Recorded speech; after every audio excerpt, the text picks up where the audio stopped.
At 6 a.m. on Monday, I backed my car out of the garage, heading to catch the 6:45 train to Manhattan. We lived in Nassau Shores, a small suburb on Long Island's South Shore. I paused to ensure the garage door closed before leaving. 2 weeks ago, I forgot to check, and Lauren called me at work, furious. She accused me of not caring about her safety, fearing someone could have entered the house. I apologized and promised to be more careful. She calmed down but still criticized my carelessness. For the past 2 weeks, things have been tense at home, and I couldn't understand why she was still upset. I'm Jeff Carlson, 27, with light brown hair and a closely cropped beard. I manage the foreign exchange desk at a major commercial bank, making profitable currency trades. My intuition for timing trades earned me 2 promotions in the past 2 years. Lauren, also 27 but a few months older, has jet black hair and Mediterranean features.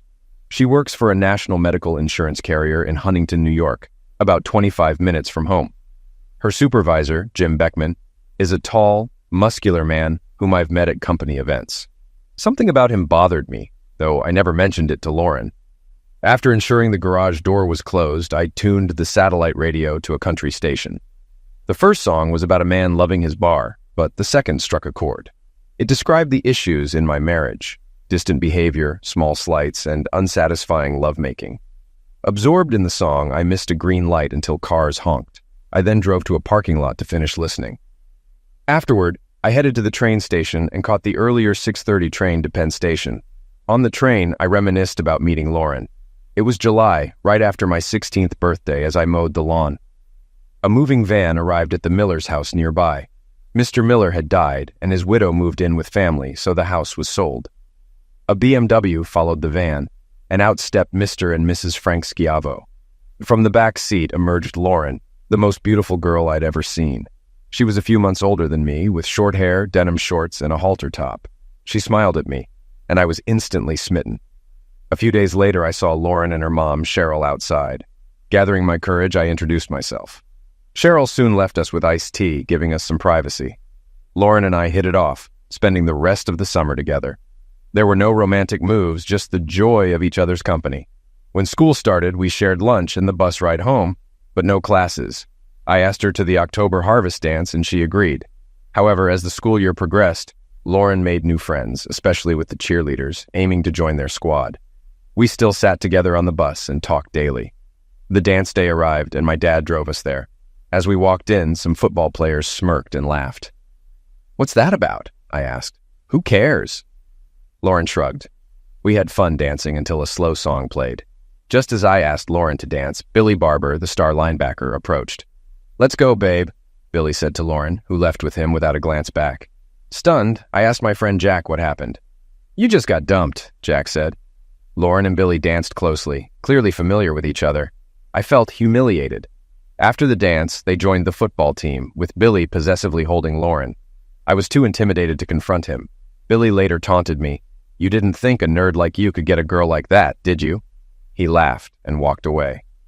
Lauren never returned to me that night, enjoying herself with her new friends. I stayed, refusing to give them the satisfaction of seeing me leave early. As the dance ended, I reluctantly approached Lauren and Billy's table. "Lauren, my dad will be here soon. I need to take you home," I said.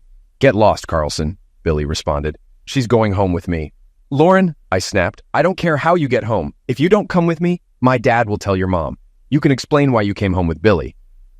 I walked away, not caring if she walked home alone. Eventually, Lauren sat beside me and tried to make small talk. "Did you have a good time at the dance, Jeff?" "Are you serious? You dumped me for Billy Barber. So no, I did not have a good time." I saw my dad's car pull up and walk towards it. Lauren had to run to catch up. My dad, sensing something was wrong, asked, "Did you enjoy the dance?" I didn't respond, and he looked puzzled. Lauren waited by the rear door, but I got in the front seat, leaving her to get in alone. My dad was furious. "Get out and open the door for your date," he ordered. "I would if she was my date," I replied. My dad sensed something was wrong. Lauren got in the back, and we drove in silence. When we arrived at Lauren's house, her mom was waiting at the door. My dad got out, but I stayed in the car. Lauren's mom looked concerned. Lauren walked past her mom without looking back. When my dad returned, he asked, "What happened?" "She found someone she liked better at the dance," I said. "Forget her, son. There are plenty of fish in the sea." After that, I ignored Lauren. She started riding with Billy Barber and joined the cheerleading team. I made the honor roll. After graduation, I went to Wharton on a full scholarship while Lauren started working. My parents threw me a big graduation party and the Schiavos were invited, but not Lauren. When Mrs. Schiavo sat next to me, she said, "I thought you two made a great couple. I'm sorry something happened." We made small talk until she asked, "What happened that night?" I replied, "We realized we wanted different things in life." She looked like she wanted to say more, but didn't. She wished me luck and left. I started my job at the bank in mid-June and found an apartment in Soho. My new job was hectic, leaving no time for socializing. I quickly realized that real-life work was very different from school. It had been 4 months since I saw my parents. One evening, Mom called, inviting me to stay for the weekend. She mentioned my old room was ready, and I missed her home-cooked meals. Taking the train was the easiest way to get there, and their house was a short 8-block walk from the station. Halfway there, a car pulled up, honking. It was my high school friend Becca, shouting, "Hey, stranger, need a lift?" "Heck yeah, it's hot out here," I replied, hopping into the back seat. Jack, another old friend, was driving. We caught up on the past 4 years. "I didn't know you guys were a couple. How long has this been going on?" I asked. Becca showed me her wedding band. 2 years now," Jack said, smiling. "I had no idea," I replied, feeling a bit sad. "I haven't been a good friend, have I?" "That's crazy," Becca said. "We haven't reached out either. It's just life." "Thanks, Becca," I said, relieved. "It's really good seeing you guys." Jack then invited me to a party at their place the next night. Becca gave him a look that I didn't understand at the time. "Sure, I'd love to." "Are any of our old friends coming?" I asked. "Yes, quite a few," Becca said.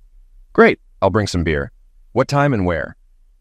7:30 at 135 Remsen Street, Jack said, and they dropped me off at my parents' house. I was excited about the party and seeing old friends. At the party, I was chatting with Kenny Carter when I felt a tap on my shoulder and heard, "Hi, neighbor. Long time no see." It was Lauren, looking as beautiful as ever. Memories of her with Billy Barber flashed in my mind.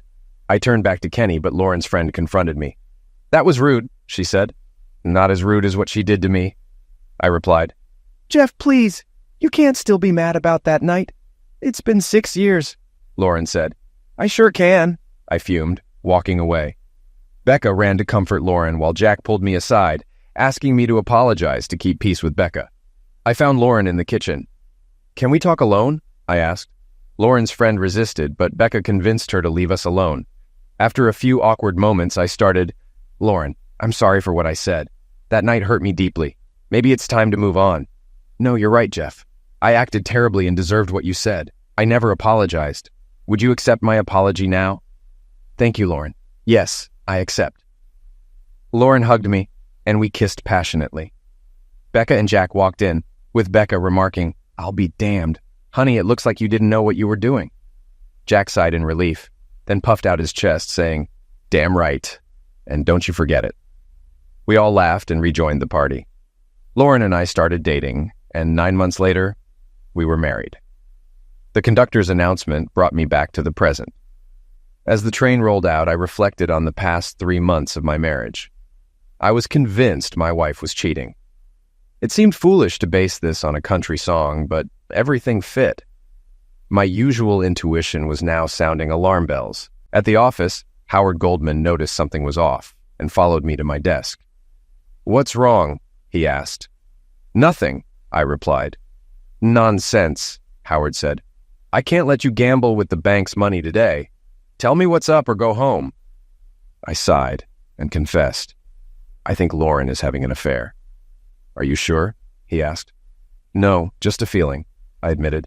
"Your feelings are usually right. Don't ignore them." "What are you going to do?" "I'm not sure. I just found out today." "Take it easy. I'll support you. Let me know when you decide what to do." "I don't think you're on top of your game today," Howard insisted. He was right. I let my staff handle most of the work for the next 2 weeks. They seemed to enjoy the freedom. I closed my office door and cried. I couldn't imagine life without Lauren. My sadness turned to anger. Confronting Lauren without proof would be foolish. I needed a plan. After work, I bought voice-activated recorders and placed them around the house and on the phones. By Friday, I had proof of Lauren's betrayal. Their conversation went like this. "Jim, this is Lauren." "Why are you calling me at home?" "What if my wife answered?" Jim Beckman barked. "I'd make up a work excuse. I think we should back off. Jeff is acting funny." "Has he accused you?" "No, but he's cold and distant. Maybe we should cool it for a while." Okay, if you think that's best, Jim said. Then he suggested, I'm going to Miami in 2 weeks. Maybe I can get you to join me. What do you think? I don't know. Jeff might get suspicious. Let me ask Fred. And if he agrees, you can tell Jeff it's a work trip. Lauren laughed. Now I knew for sure. Lauren was planning a week with Beckman. Sadness overwhelmed me, then turned to anger. I needed proof for a divorce. A plan was necessary, but I didn't have one yet. I arrived home from work at 7:30 p.m. after a hectic trading day, with millions on the line and my mind elsewhere. Lauren was cooking dinner. How was your day? She asked, kissing me. Her cheerful demeanor was rare lately. I expected her to mention her business trip to Miami soon. I spent most of my time outside, avoiding her to prevent blurting out my knowledge of her affair. It was tough. Glad you're in a good mood, I replied. I have good news. You go first, she said. My day wasn't great, I admitted. Lauren giggled. I've been asked to attend a seminar in South Beach, all expenses paid at the Victor Hotel. I'll be gone from Friday this week to the following Saturday. Do you mind if I go? She looked at me, trying to gauge my reaction. I saw excitement, but also a hint of sadness in her eyes. 9 days is a long time. Do you have to go? I asked. Mr. Beckman is counting on me. It will be good for my career, she explained. I looked out the front door, knowing our marriage was at a crossroads. I quietly said, If it's important for your job, you can go. When do you leave? Did you say I could go? She asked, surprised. I nodded, unable to speak. Lauren hugged me, saying, Thank you. This means so much to me. I regretted it already. Lauren would leave from JFK at 10:30 a.m. on Friday. I insisted on driving her to the airport, despite her suggesting Beckman could take her. No way. I want to see you off, I said. She reluctantly agreed, trying to hide her disappointment. Thursday morning, I told Howard, Lauren is going to Miami for a business trip. They leave Friday and return next Saturday. Howard, with fire in his eyes, said, You're covered. Mr. Diamond gave you carte blanche on the company credit card. Just reimburse for non-business expenses within 2 weeks. I asked how to thank Mr. Diamond, and Howard laughed. A good single malt scotch will do. He got screwed in his divorce last year and hates cheating wives. I took the day off to prepare. I bought a round-trip ticket to Miami, a top-of-the-line Canon camera, a carry-on bag, new clothes, and a Yankees cap. Lauren wouldn't believe I'd wear one as a Mets fan. I also picked up razors and hair dye. Everything went on the company card, so Lauren wouldn't notice. I was ready for my trip. Let the games begin. At home that night, I asked Lauren for her trip itinerary. She was leaving on the 10:30 a.m. flight from JFK on JetBlue Airlines, staying in room 314 at the Victor Hotel. Mr. Beckman would be in a different room. I had booked a 1:30 p.m. flight, 3 hours behind her, and got a room at the same hotel, hoping not to be seen checking in. We got up early Friday morning to reach the airport by 8:30. The car ride was quiet. Lauren tried to talk, but I was too upset, knowing I was driving my wife to an affair. Jeff, are you okay with me taking this trip? You said it was fine, she asked. I know what I said, but the reality of you being gone for 9 days is hitting me. I'll miss you, I replied. I understand. I'll miss you too. It will be a long and lonely 9 days, she said. Maybe for me. You'll be at a glamorous South Beach hotel, I groaned. Lauren laughed. It's mostly work, not a vacation. We made small talk and parked at the short-term lot. At the JetBlue curbside check-in, we saw Beckman waiting. Lauren glanced at me to gauge my reaction. Beckman approached, kissed Lauren's cheek, and offered his hand to me. I smiled and shook it, hiding my anger. Lauren, we should get through security. Nice to see you, Jeff. I'll take good care of Lauren, Beckman said. I looked at him and replied, I know what he means, Lauren. I smiled at Beckman and said, Thanks for looking out for her. Their faces brightened, and they headed to security. Beckman went first, and Lauren was about to hand her ID to a TSA agent when I pulled her back. You're leaving without saying goodbye? I asked. Lauren hugged and kissed me. Of course, how thoughtless of me. I hugged her tightly. I love you. If anything happens, I want you to know you're the best thing that ever happened to me.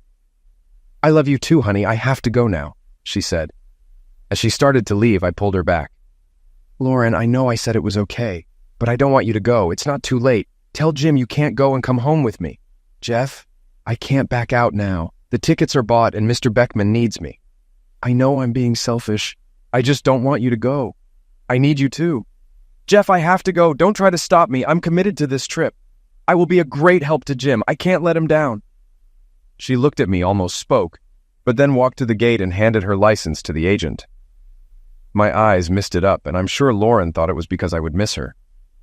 I walked to where Beckman was waiting and watched Lauren with the TSA agent. She seemed flustered, but composed herself by the time she reached us. They walked to the X-ray machines, and I watched Lauren take off her shoes and place them in the bin. She shrugged at me and then walked through the body scanner. At that point, I had reached my limit and quickly left the building. I was no longer angry, just resigned to the fact that Lauren was no longer mine. I moved my car to long-term parking, retrieved my carry-on, and returned to the terminal. I waited until Lauren's plane had departed and then went through security myself. I sat down to eat breakfast and waited for my flight. I arrived at the hotel, checked in without problems, and got a shave and crew cut at the on-site barber. In my room, I dyed my hair black. With sunglasses and a ball cap, I was unrecognizable. The hotel was U-shaped, facing Ocean Avenue, with Lauren and Jim's room in the right wing and mine in the center. I had a great view of the pool and the ocean. The hotel had shops on the first floor and an outdoor pool on the second floor. From my balcony, I could see the whole pool area. Under different circumstances, it would be romantic, but now it felt anything but. I called Lauren around 8 o'clock. She answered, "Hi, honey. I was worried when you didn't answer at home. Where were you?" "I stopped at a bar with the guys from work," I replied. She had the nerve to say, "You'd better not be hitting on any girls. Remember, you're a married man. I don't think I could forgive you if you did." The audacity, I thought. She's here with Beckman, yet she warns me. Why would you think I'd cheat? Have I ever given you a reason to suspect me? You know I would never do that. I trust you completely, which is why I let you go on this trip. You know that, right? Of course, honey. I feel the same. I don't know why I said that. I know you wouldn't hurt me, she stammered. Listen, Jeff, I'm really tired from the flight. Will you call tomorrow? I'll be in a better mood. Sure, Lauren, we can talk tomorrow, I replied. Good night, Jeff. I love you, Lauren added. Good night, Lauren, I said, and hung up. Did she notice I didn't say I love you? Would she even care? I spent a restless night imagining what was happening in room 314. I awoke at dawn on Saturday. After breakfast in my room, I sat on the balcony. I saw Lauren and Beckman walk to the pool. An idea came to me. I moved 2 large fake plants to the balcony and placed a chair behind them. Then I set up my camera and tripod, hiding the lens among the foliage to watch the pool area unnoticed. Lauren and Beckman were already lounging on chaises and talking. Lauren faced the arm of the U containing their room, wearing a new red bikini that showcased her cleavage and a high-cut bottom that barely covered her. I zoomed in with my camera, but soon realized I couldn't hear their conversation. I needed a solution. After half an hour, I captured the first proof of infidelity. Beckman leaned over, turned Lauren's head, and kissed her. Lauren reciprocated, pulling him in by the neck. They kissed 4 times in the next hour before getting up to leave. As they walked off holding hands, it was clear they were a couple. I turned off the camera and retreated to my room, overwhelmed with sadness. Seeing the betrayal was worse than suspecting it. Determined to hear their conversations, I searched online for spy stores and found one nearby. Disguised, I quickly bought a parabolic microphone that could connect to my camera. Back in my room, I set it up next to the camera, ready for the next opportunity. Sunday morning, I woke up startled at 10 a.m., having slept deeply after a long, exhausting day. I worried I might have missed something, but then saw Lauren and Beckman walking out of Lummis Park. I turned on the camera and mic, made a call to Lauren, and listened as her phone rang, confirming the microphone worked perfectly. "Who is it?" Beckman asked. "It's Doofus," Lauren replied with a laugh. Beckman laughed too. Suddenly worried, Lauren said, "I should take this. Something bad could have happened. Why else would he call on a Sunday morning?" She answered the phone. "Jeff, is everything all right? Has something happened?" she asked. I wanted to say, "No, Doofus is fine," but I kept my anger in check. Instead, I said, "Nothing's wrong, honey. I was lonely and just wanted to hear your voice. It's nice to know you're worried about me." "I worry about you all the time, Jeff. It is Sunday morning and I thought something bad might have happened." "You scared the crap out of me," Lauren barked, annoyed. I was fed up with Lauren's attitude. I didn't know I would be such a bother. I was feeling lonely and thought talking to my wife would cheer me up. "Sorry to bother you." I hung up before she could respond. "It's no bother," she said into the dead phone. I could hear her talking through the parabolic mic. She turned off her phone and walked to a nearby bench. "What did he want?" Beckman asked. He was lonely and wanted to talk. Why did I snap at him like that? Lauren wondered aloud. Beckman replied, Lauren, we've been having this affair for 6 months. Maybe you're getting tired of him. It might be time to let him go and get a divorce. Then we could be together, without sneaking around. Right, she snapped. And your wife won't mind if we go to your house? We won't have to sneak around anymore, Lauren said sarcastically. Jim, you make $38,000 a year. After Jeff's promotion, he makes almost $200,000. The lovemaking with you is great, but you're not worth losing Jeff's potential. Someday he'll be CEO, and I intend to be there. So no divorce. Besides, you'd never leave your wife and kids. You're right, Beckman replied sheepishly. But we can still enjoy our time here, right? Right, stud? Lauren smiled, taking his hand and walking out of sight. 6 months of cheating, I thought. She was only staying with me for the money. I needed more evidence. Later, I saw Lauren walking to the pool in a tangerine cover-up, with Beckman right behind her. I turned on my camera and mic. Lauren took off her cover-up, revealing no top, and asked Beckman to help with suntan lotion. He eagerly complied, and I recorded everything. A hotel employee approached and asked Lauren to cover up due to guest complaints. Lauren sheepishly put on her cover-up, and they retreated to their room. I checked the camera and felt I almost had enough evidence. If I could get them in action, I'd be done. I didn't call Lauren that Sunday night, and she didn't call me. Monday morning, I woke at 9 a.m., ordered breakfast, and watched from my balcony. At 6 p.m., Beckman stepped onto their balcony in a hotel robe. I aimed my camera and started recording. Lauren came out wearing a similar bathrobe and hugged Beckman from behind. Think you can manage another round, stud? I may need another 30 minutes, she said. You've worn me out, he laughed. They started making out right there. This was the proof of infidelity I needed. It might not matter in court, but it could influence Lauren's parents and friends. The video was shot in public and would be admissible. After watching them on the balcony, I knew my marriage was over. The video was undeniable proof of her cheating, adding to her admission during our Sunday call. Seeing it was unbearable. I booked a flight home for the next day at 3 p.m. and confirmed my reservation. I decided to call Lauren, hoping to catch them in the act. She answered on the 5th ring, sounding out of breath. Hello? She mumbled. Lauren? I asked with concern. Are you okay? You seem out of breath. I was in the shower when I heard the phone. I grabbed a towel and ran to answer. You should see me right now. You'd get some naughty ideas, she replied. I am sure I would, babe. How was your day? Was the seminar productive? Yes, Jeff. We had a good day at the seminar, she said haltingly. Something in her voice surprised me. She seemed shocked and disappointed I didn't suggest phone lovemaking as I usually would. How was your day, honey? She asked. I feel down. I miss your voice and your presence. The bed feels big and lonely without you. But you know what that's like, right? You're spending your nights alone, aren't you? I finally hinted at my suspicions. Right, honey. That's right, she lied. Listen, Jeff, I'm freezing and wet. I have to go now. I'll talk to you tomorrow, okay? I love you, she said. Right. Goodbye, Lauren, I responded, hanging up.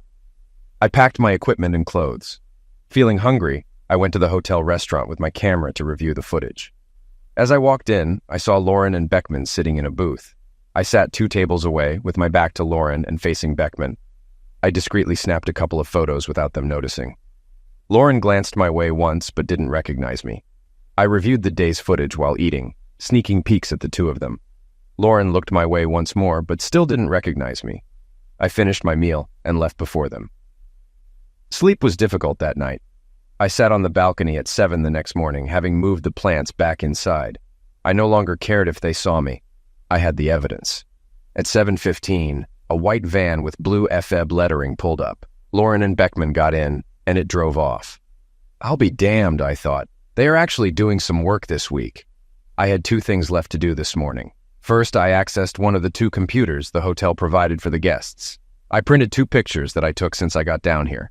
Then I went to the check-in desk and inquired who would be working the desk on Saturday morning. I found out it was a young man named Carlos.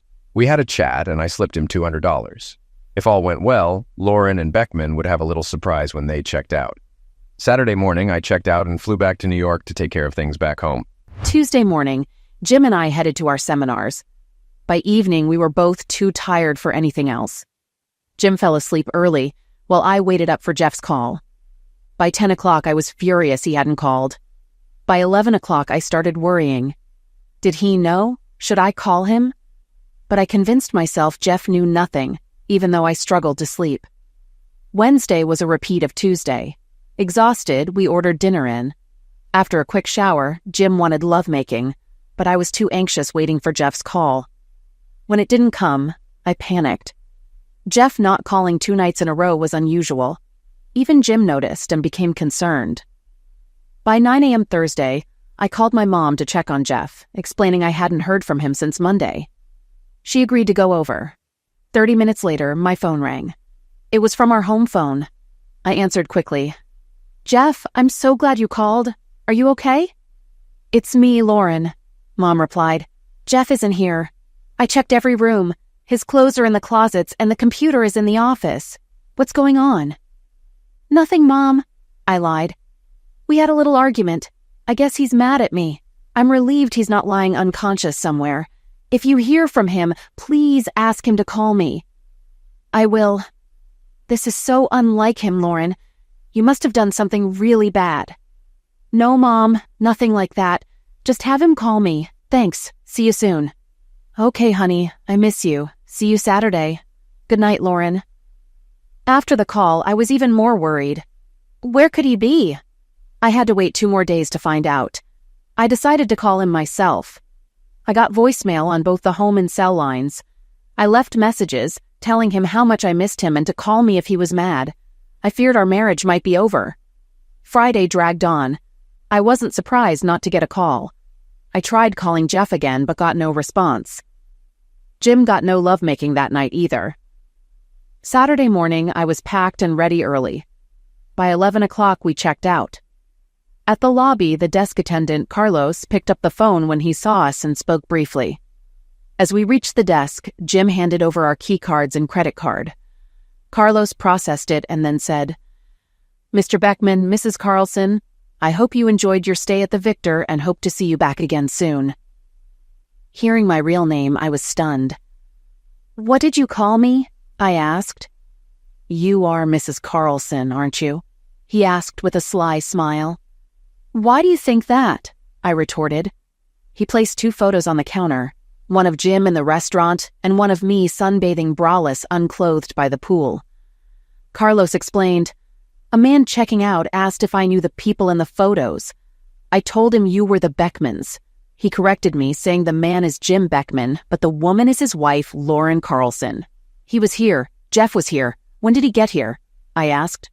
Carlos gave me a look I couldn't read. "Let me check." He typed into his computer and informed me, "Mr. Jeff Carlson checked in last Friday at 4 and checked out Tuesday at noon." "Oh my God, Jim! He was here all weekend!" I exclaimed. Carlos turned to me. "You are Mrs. Carlson, aren't you?" "Yes, I am," I admitted, ashamed. "Good. I have something for you." Carlos handed me an envelope. Inside was a note. "Lauren, goodbye, doofus." I felt faint and leaned against Jim for support. He took the note, read it, and whispered, "Let's get out of here." Before we could leave, Carlos called out, "Mr. Beckman, I have an envelope for you too." Jim reluctantly took it and read the note. Then he turned to look out the window, dropping the paper. I picked it up. "Did you think you'd get off scot-free, a-hole? I spent 2 hours this morning with your wife. You won't get the homecoming you expected. I showed her all my evidence. This is just the beginning. I'll make your life a living hell." Jim was still staring out the window. I picked up the photos and letters and put them in my purse. Carlos picked up the phone and said, "Did you hear it all? Was it what you expected? Thank you, sir. Goodbye." "Was that my husband?" I asked. Carlos smiled but said nothing. "Let's go. We have a plane to catch," I told Jim.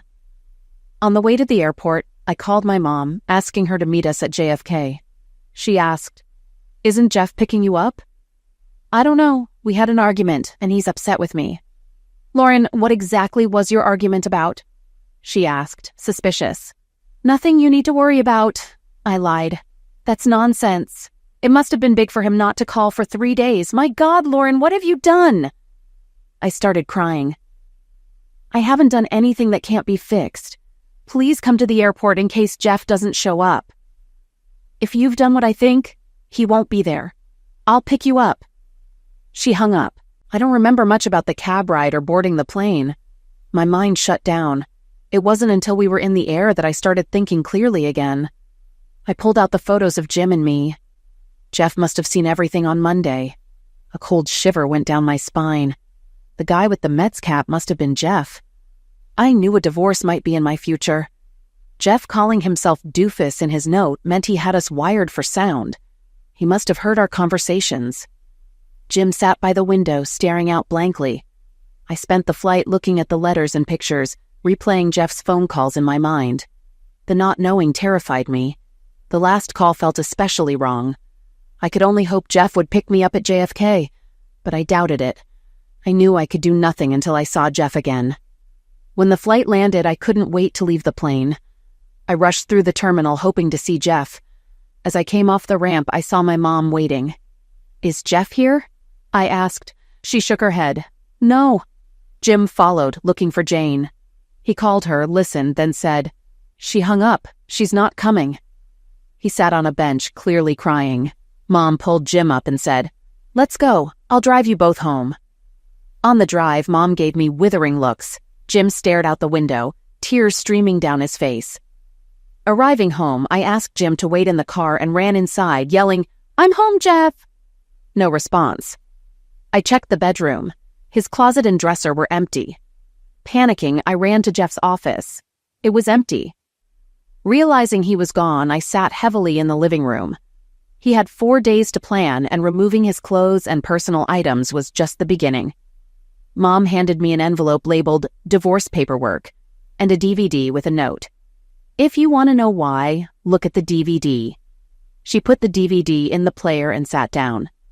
Before she started it, Jim asked, "Is everything all right?" "No, Jeff is gone. His clothes are gone too. I'm sorry it came to this. I'll call a cab and wait outside. I need to try to repair my marriage," Jim said, walking out. After Jim left, Mom started the DVD. The first scene showed me in a red bikini with Jim leering at my rear.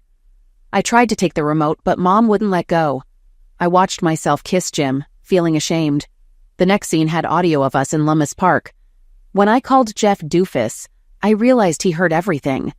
Jim mentioned our 6-month affair, and Mom stopped the DVD, crying. "Sorry, Mom. I don't know how I let this happen," I said. Mom gave me a disgusted look and pressed play again. I cringed as I heard myself say to Jim, "Right, stud." The third scene showed me braless unclothed at the pool, letting Jim grope me in public.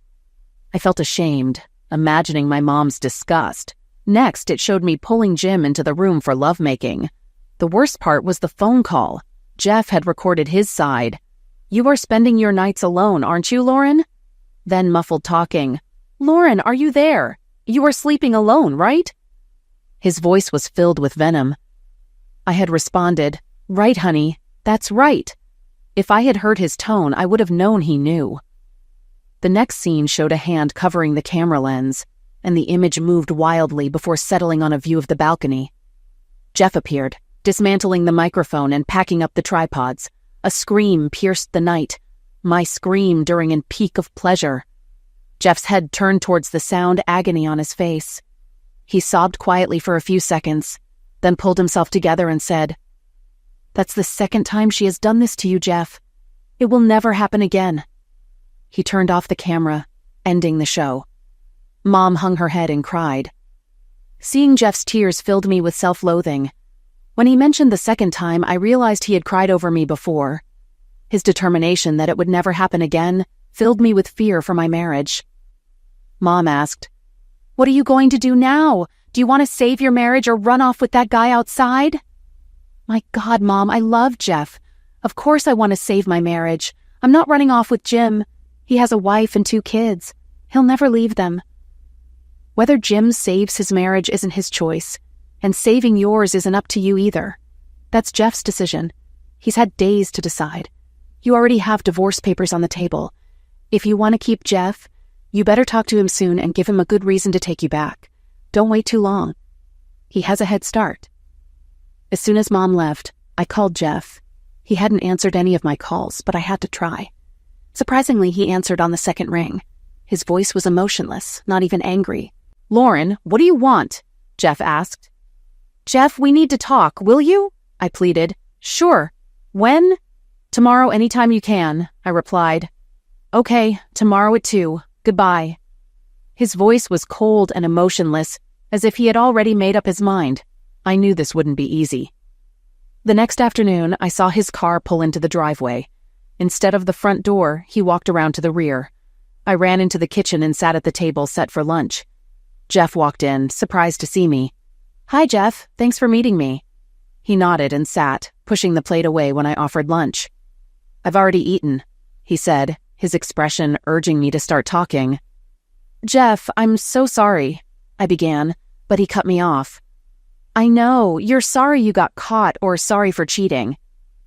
Yes, I'm sorry I got caught, but mostly I'm sorry I ever started cheating. The pain I've caused you is tearing me apart. Can you forgive me?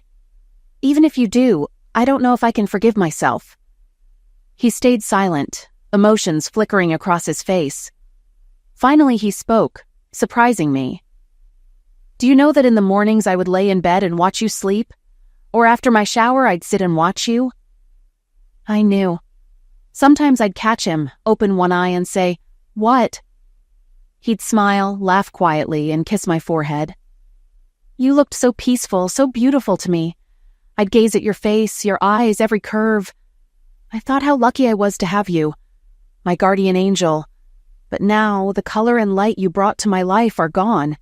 Since Wednesday, every morning I still smile, thinking how lucky I am to have you, until I remember.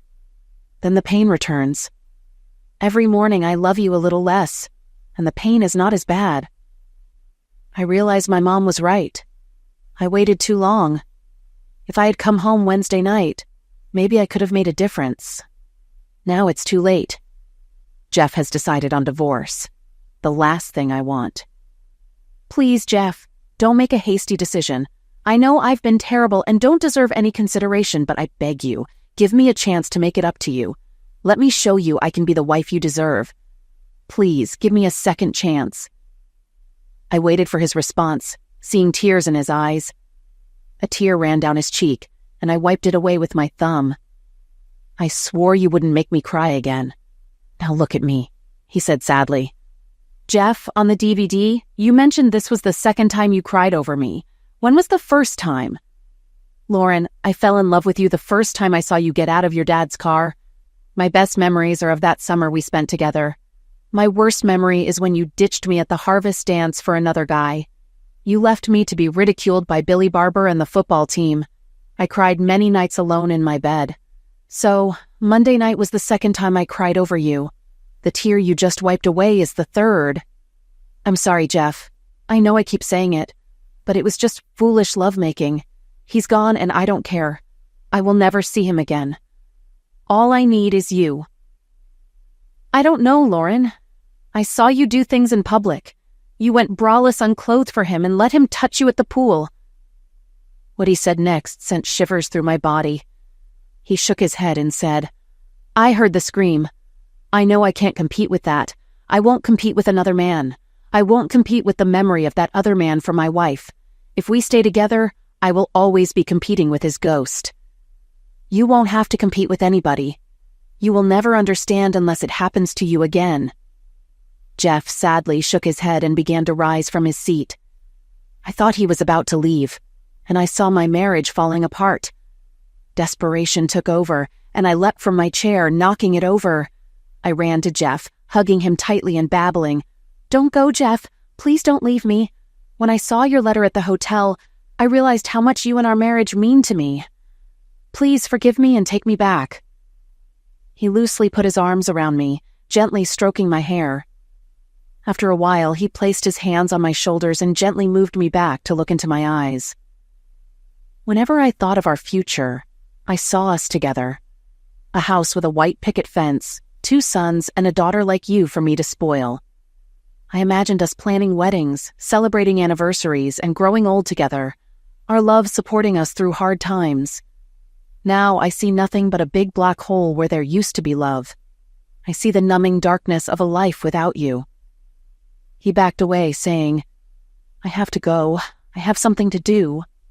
Don't go. We have so much to discuss. No, I have to write a thank you letter. What letter could be more important than trying to repair our marriage, and who do you need to write to? Ronnie Millsap. Why? What does he have to do with this? He helped me to dump a cheating wife. He turned and walked out the door, whistling a tune I later learned was A Stranger in My House. 5 years later, my wife asked me to bring the car around to the front of the house. We were headed to my parents' for a Memorial Day cookout. I exited through the back door, passing the newly built tin garage, to the cliff overlooking the beach below, across the Long Island Sound to the Connecticut shore. I no longer lived in the rented house in Nassau Shores, but in the old town of Muttontown. Turning back to the garage, I had to choose which car to take to my parents' home. My eyes settled on garage number 5. I clicked the remote and watched as the door lifted to reveal my newest acquisition. I closed the door and started the engine, loving the sound of the powerful rebuilt 390 V8 Ford engine. As the car cleared the garage, I lowered the convertible top and drove around to the circular drive in front of the house.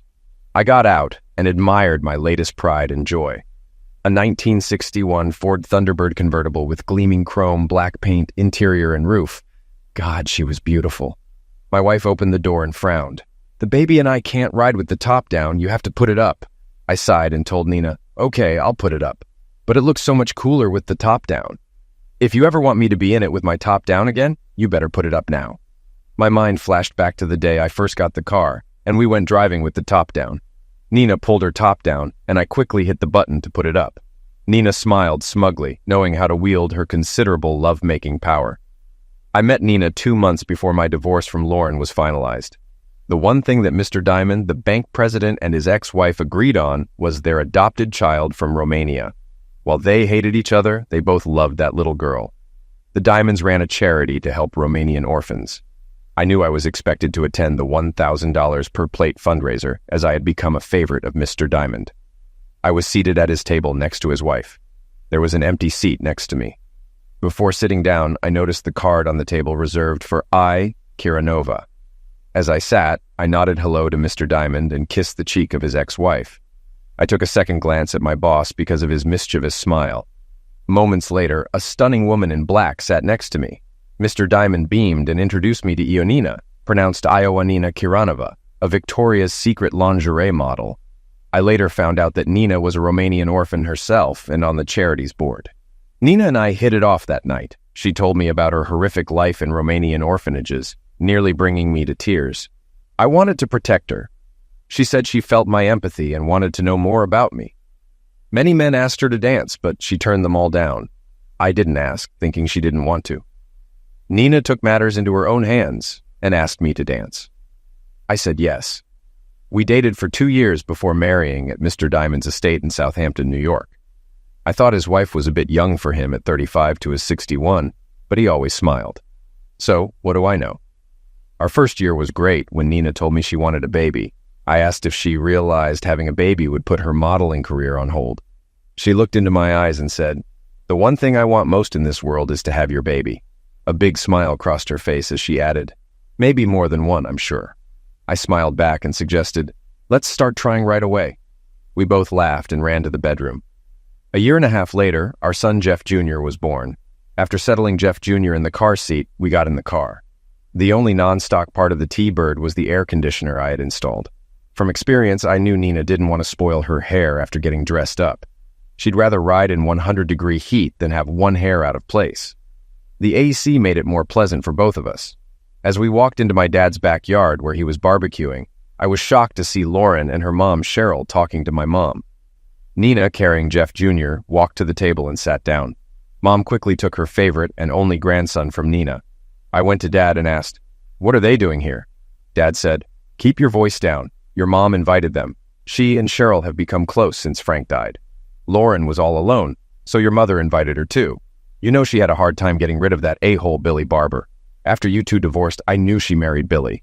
After I met Nina, I didn't think she was that stupid." "Well, she did cheat on me with that idiot Beckman.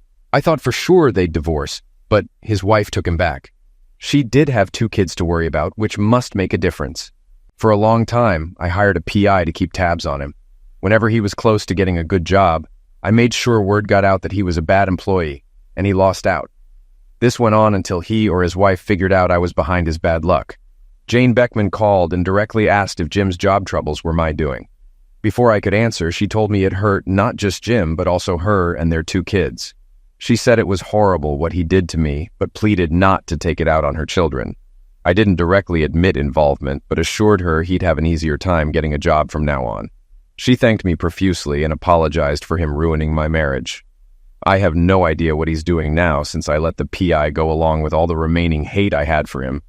It was actually a big relief to let go of that baggage. I took my son from Nina and greeted Lauren and Cheryl. Then I walked over to a bench near the kitchen door. Moments later, Cheryl Schiavo sat next to me and reached out to hold Jeff Jr. We sat quietly as she played with my 8-month-old son. Finally, with tears in her eyes, she lamented, "He should have been my grandson. I would have made the best grandma. You know that, don't you, Jeff?" I looked closely at Cheryl. She had aged over the last 5 years. I knew our divorce had been hard on her. She always liked me and was thrilled when Lauren and I got married. "I know you would have, Mom.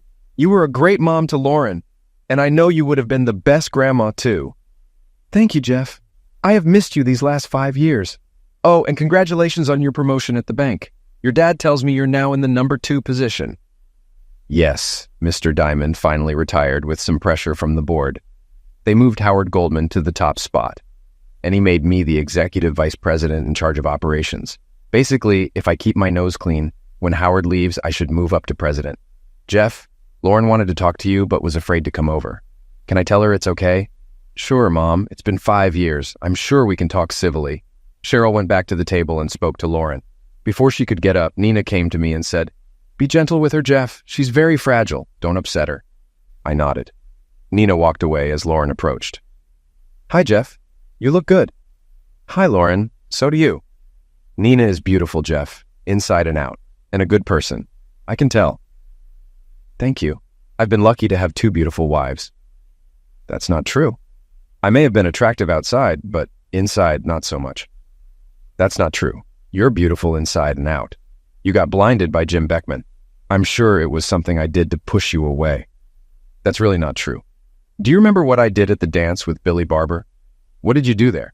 "No, it was me. There's something inside me that screws up all the good things, something that's not so pretty. Let's change the subject. Mom tells me you got another promotion at work. I always knew you'd rise to the top." "Well, good things have happened to me in the last 5 years." I looked at Nina and smiled. When I turned back to Lauren, I saw she looked at Nina too. She turned to me and smiled. "Jeff, there's one thing I need to clear up from that time 5 years ago." I hadn't wanted to go there, but she brought it up. "It was the phone call where I called you a doofus. I want you to know that was the first time I ever called you that. To this day, I don't know why I did it. That's not why I brought that day up. It's about what I said to Jim about you. I told him you'd be president of the bank and how much money you made. I realized it sounded like I only wanted to be with you for the money. That's not what I meant at all. I knew you'd be a success. I was always so proud of you. I just wanted to share in your accomplishments. It was never about the money. Please believe that." When I first heard it, I was sure it was about the money. It wasn't until I let Nina hear what you said. She suggested I misunderstood. She thought that from the look on your face, you were bragging about me to Jim. It made me feel better about you. I think that's when I started to forgive. Then there's one more thing I need to thank you for." "What's that?" "What you did for Jane Beckman. She called me crying about what you'd been doing to Jim. She asked me to call you, but I told her it would be better coming from her. I gave her your number at the bank. She called to tell me that Jim finally got a job that could support them. She wanted me to thank you for her. I'm glad it turned out well. I never thought about her or the children. I'm glad it's over." I stood up and hugged Lauren as we walked to the table. Lauren was crying happy tears and Nina was smiling happily at me. We sat at the table and enjoyed the day. On the ride home that night, the convertible top was up, but Nina had her top down. It turned out to be another wonderful day.